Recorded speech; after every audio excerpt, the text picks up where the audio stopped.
Hello fellow Star Wars fans, it's Starrapter here. Welcome back for another episode of This Week in Star Wars Canon. Every week I break it all down for you guys, the comics, the novels, the TV series, the video games, anything that ties into the movies that we all know and love. And this week we had a little bit of everything. It was an extremely busy week for Star Wars. First off, I want to start off by talking about we had some new episodes of Forces of Destiny, 4 new shorts. We had a newest recruit, Tracker Trouble, the Starfighter Stunt, and Teach You I Will. And I like Teach You I Will the most out of these. Newest recruit was about Ketsu and Sabine, another mission with them on Gurel, I believe. Tracker Trouble had to do with, in Force Awakens, you had Finn, Han, and there was apparently a bomb that was put on the Millennium Falcon by Ankar Plutt. That was a little strange.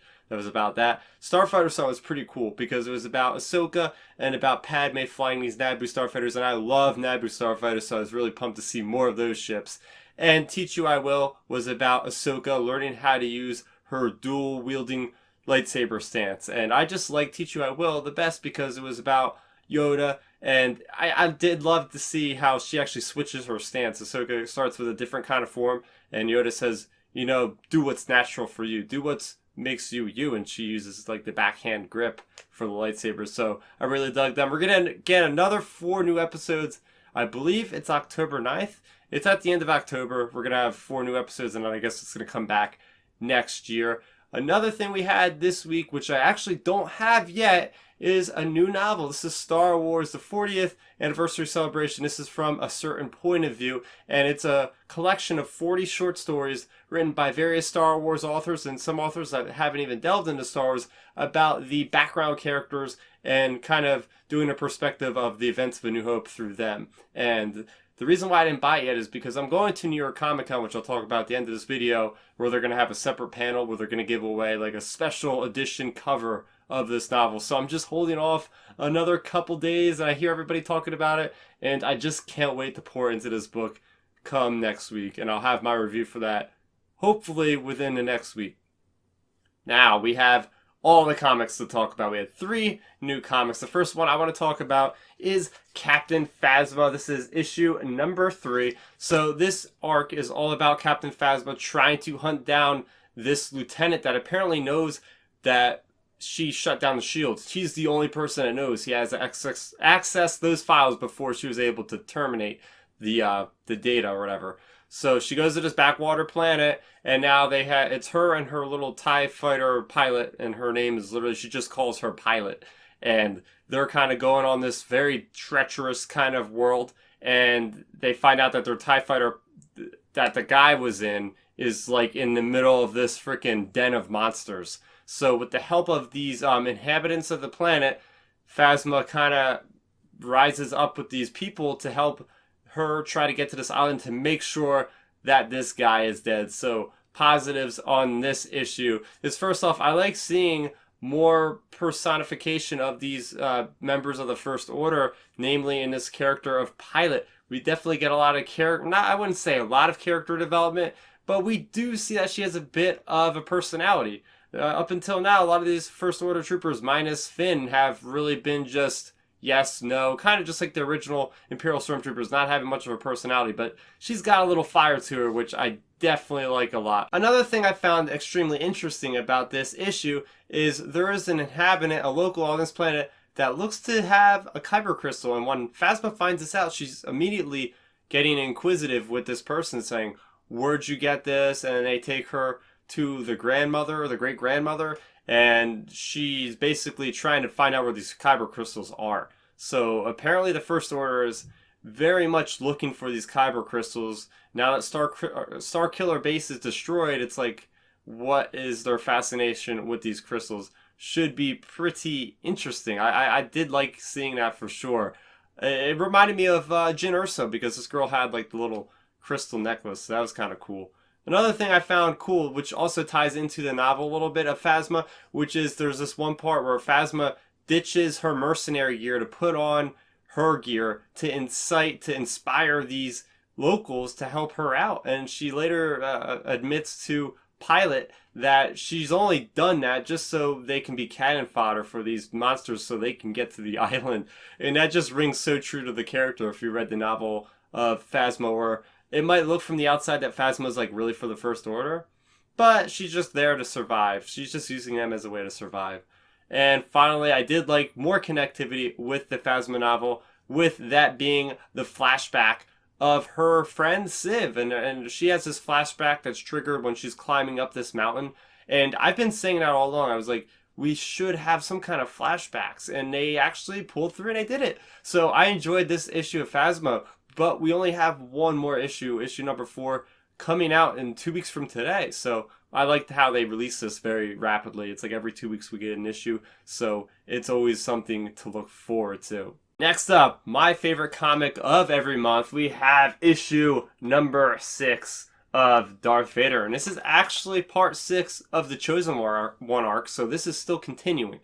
And this issue, okay, so last issue, Vader got his lightsaber, right? So now he is back on Coruscant. He is abiding by the next objective that Palpatine sends him to. And he learns of his next mission, which is that of leading the Inquisitorius, which is tasked with hunting down the Jedi that did not die in the Purge. There are a couple lucky souls out there that didn't actually get killed by the clones, and that is Vader's job, is to lead this cadre of Inquisitors to go out and just assassinate them. So things I liked about this particular issue, first off, we get this beginning, a couple panels of seeing Vader in the back of the tank, and it was very reminiscent of Rogue One. You see Vader, no arms, no legs, just hovering in that back of the tank. Really cool, and he's actually using the Force through there to like repair his armor. So that was badass. Then we see the first confrontation between the Grand Inquisitor from, yes, Season 1 of Star Wars Rebels. We have them going toe-to-toe. And I thought this was great because at first you're like, oh, wow, this Grand Inquisitor, man, he's actually giving Vader a fight. Now, whether or not he's actually telling the truth or not, I kind of believe him. But then Vader, actually slashes his lightsaber in half, it looks like. And Vader's basically like, oh, the reason why I let this go on for so long is I'm just testing out my new armor. So I thought that was great because then the Grand Inquisitor's like, how the hell do I stand up against something like this? And then Palpatine comes in and just is like, look, you guys are on the same side. You better work well together. This is your new boss. Say hello. Kind of thing like that. So I like that quite a bit. And seeing that this Jedi Purge is actually going to happen in this comic, well, the extension of, because Order 66 could interchangeably called the Purge. But when I first heard this comic series announced, that was something I really wanted, was to see the kind of continuation of the Empire in the early stages and the introduction of the Inquisitorius program. And this comic series just keeps savoring, I keep getting stuff that I want to see happen, which is why I love this comic series so much. And finally, at the end of the comic, we get the tease of the next target for Vader and his Inquisitors, which is none other than the librarian herself, Jocasta Nu. So that'll be pretty cool to see Vader taking out his former librarian. Again, I love this comic series. If you guys aren't reading Darth Vader, you gotta go check it out because it does such a great job, more than anything else in the canon, I think, as far as the comics are concerned, with really just connecting all of the canon everywhere around this particular series. So you have Clone Wars bits in here, you have Rebels bits, you have Revenge of the Sith, and The New Hope, all kind of getting linked into this one comic series. And Charles Soule is just killing it every week, or every month rather. And finally, the last comic we have this week is Star Wars number 37. This is titled Imperial Pride, and this is actually the last issue of Star Wars that Jason Aaron will write. After this issue next month in number 38, Kieran Gillen, writer of Darth Vader as well as, the previous Darth Vader as well as Afra, will be taking over the reins and writing for that as well. So, I thought it was interesting how this issue revolves around Scar Squadron. I feel like, Jason Aaron would have used his last issue of Star Wars to write about none other than our main, big three, Han, Leia, and Luke. But he chose to go this route, which was kind of interesting. So this issue is all about Sergeant Kreel, really. I mean, you could say it was about Scar Squadron, but it was really about that particular character. And he's all about trying to do the best thing he can for the Empire. And, you really start to believe his ambitions and his dedication to the Empire as anybody else out there that could have been dedicated to a cause.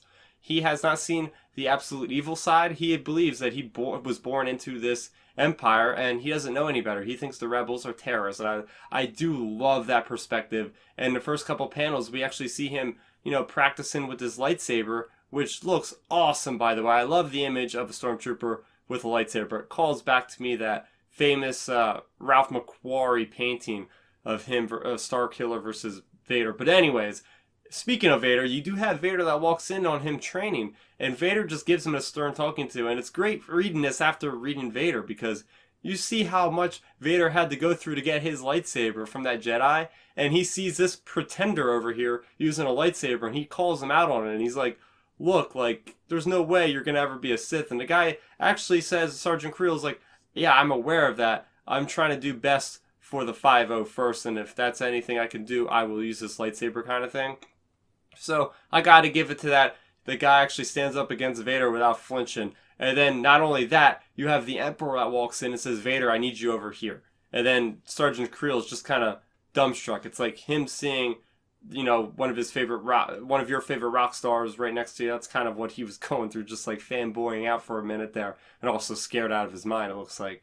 Another thing I like seeing about this was Jason Aaron doing like the last couple pages of the rebels, and because this whole mission, and I forgot to mention this whole mission of Sergeant Kreel is to take out this rebellion outpost, which happens to be where Leia, Luke, and Han have been getting their supplies and whatnot. So that's basically what happens in this, is you have Sergeant Kreel that goes in there, and he just goes absolute berserk on these rebels, and he jumps in there, and it's almost like something out of Rogue One with Vader. He does the same thing. He gets his lightsaber and just starts cutting open rebels left and right. This guy has got some serious skill for not being a Force-sensitive person. So that is basically the story, and then you see Han, Luke, and Leia try to get back to that place. They weren't there during the attack, and they realized all the destruction was caused by Scar Squadron, who kind of wrote their name and said, yeah, we did this. And then you see Luke saying, like, oh, we can't bury these people, but we can burn them. And this is just the beginning of the war. So I liked how that transition, like, the way they transition this ending will kind of smoothly go into what Kieran Gillen plans to do, which looks fantastic, because he's supposedly going to do more focus on the rebellion, and the rebellion on the losing streak that we see them when we start off in Empire Strikes Back. Getting back to some things that I particularly enjoyed about this issue, and I did forget to mention that there are two parts to this specific issue. Half of it has to deal, or maybe more than half of it has to deal with Sergeant Kreel's story, but then we also have one of these other old Ben journals that focuses on this this younger Tusken Raider child, and you see Obi-Wan basically saving him. So something I liked about that journey that the Tusken Raider child is going on is he ends up, after his tribe is killed by, I guess, a bunch of pirates in Tatooine, he goes to Mos Eisley, goes into the same cantina that looks like Luke went into, because you do see Boba Fett, and he gets thrown out there by the bartender Roar. I think that's how you pronounce his name. And he's like, we don't serve your kind here, basically, and he throws them out. So, yeah, I thought that was kind of cool. And you see Obi-Wan Kenobi that actually saves this little Tusken child from the sand troopers who are about to supposedly arrest him just because he's a Tusken. It looks like there's no reason for him to really do that. But that's basically Star Wars number 37.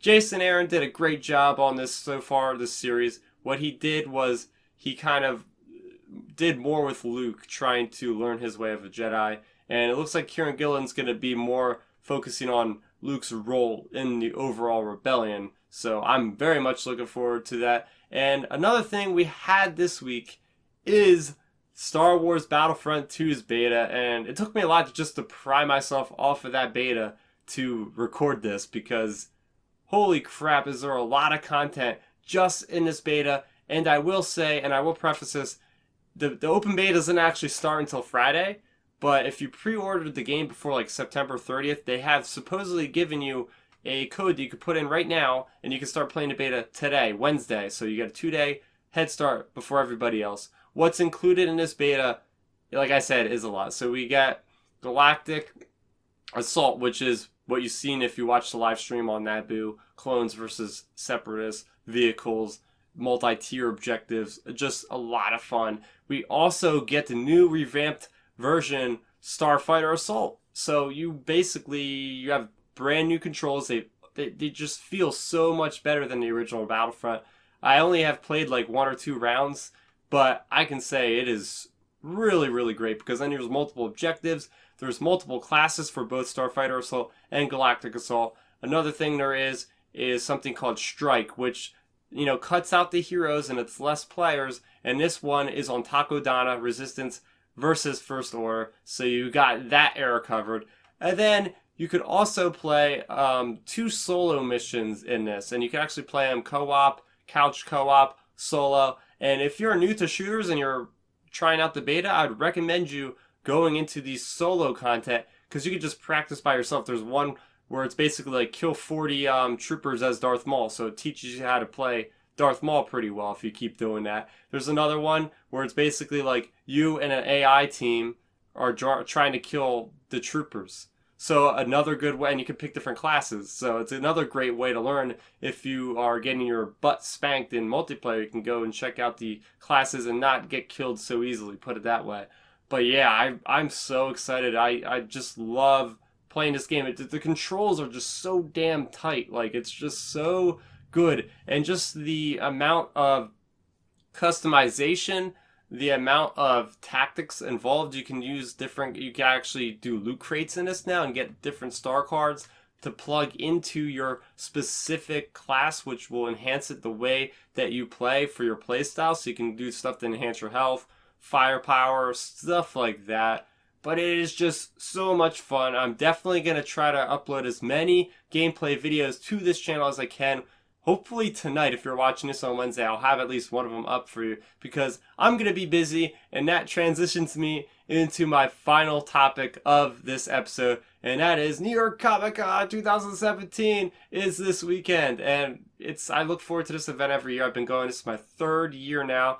There is always a little bit of a Star Wars presence, not so much this year, but there is Star Wars content going on. First off, on Friday, we have the Lucasfilm Publishing Roundtable. So there's going to be lots of authors talking and promoting about the stuff they currently have, and they always release some kind of new announcement of a book or a comic. So I'm very much looking forward to this.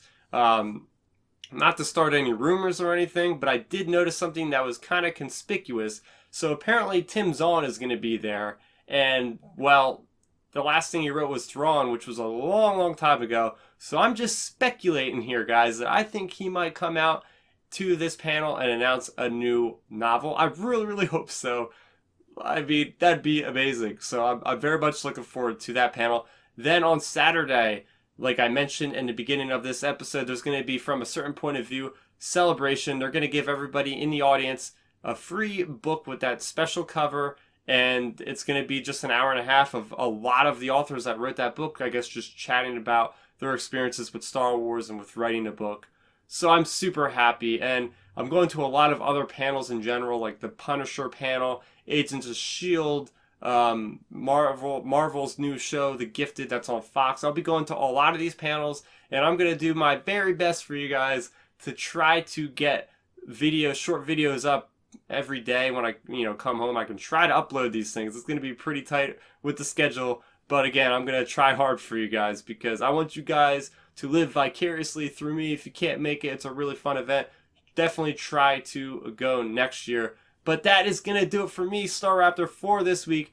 Very busy week, but a lot of stuff came out. What are you most looking forward to? Are you looking forward to reading from a certain point of view? Are you looking forward to reading Darth Vader or the last issue of Jason Aaron's Star Wars run? Or how are you enjoying Captain Phasma? That's what I like to do the most, is talk to you guys. So get involved right down there in the comments below. And finally, if you're new to the channel, welcome. I have plenty of other content that doesn't have to just revolve around Star Wars on the channel. For instance, I just recently uploaded a video of me building my first ever gaming PC. It was so much fun. Make sure you check out that video. And make sure you are subscribed if any of this content sounds interesting to you. It helps support me, and it helps you guys by staying up to speed on all the content that I update on a weekly basis, including movie content, TV content, and just general fandom, nerd kind of stuff. So I want to thank you guys for watching, and may the force be with you always. Thanks for checking out the video. Please hit that thumbs up symbol. It helps me know that I'm making content that you guys enjoy.